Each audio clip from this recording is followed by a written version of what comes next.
dit dans Exode 20 au verset 3, tu n'auras pas d'autre Dieu devant ma face. Et maintenant, on va voir ceci.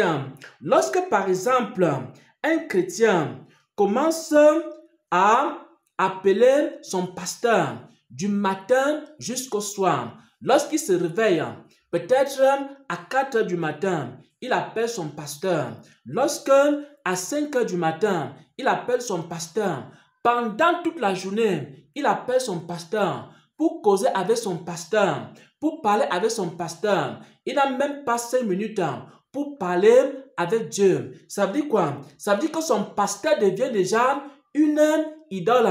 Ça veut dire que son pasteur occupe déjà la place de Dieu dans sa vie. Ça veut dire que son pasteur devient déjà en concurrence avec Dieu.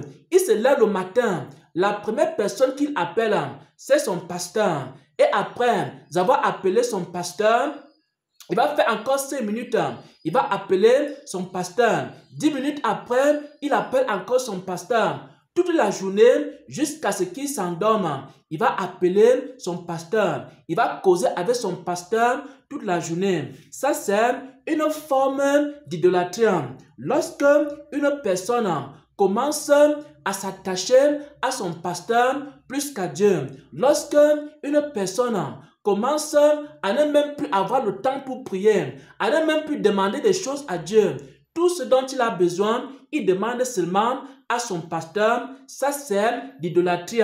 On appelle cela l'idolâtrie envers les hommes de Dieu, l'idolâtrie envers les pasteurs. Lorsque les chrétiens ne prient plus et quand ils ont un problème, ils vont seulement vers le pasteur. Du matin jusqu'au soir, ils sont en train de causer avec le pasteur. Ils ne prennent même pas 5 minutes pour causer avec Dieu. On appelle cela l'idolâtrie envers les serviteurs de Dieu. C'est-à-dire, le serviteur de Dieu devient maintenant en concurrence avec Dieu. Le serviteur de Dieu devient maintenant un autre Dieu à la place du vrai Dieu.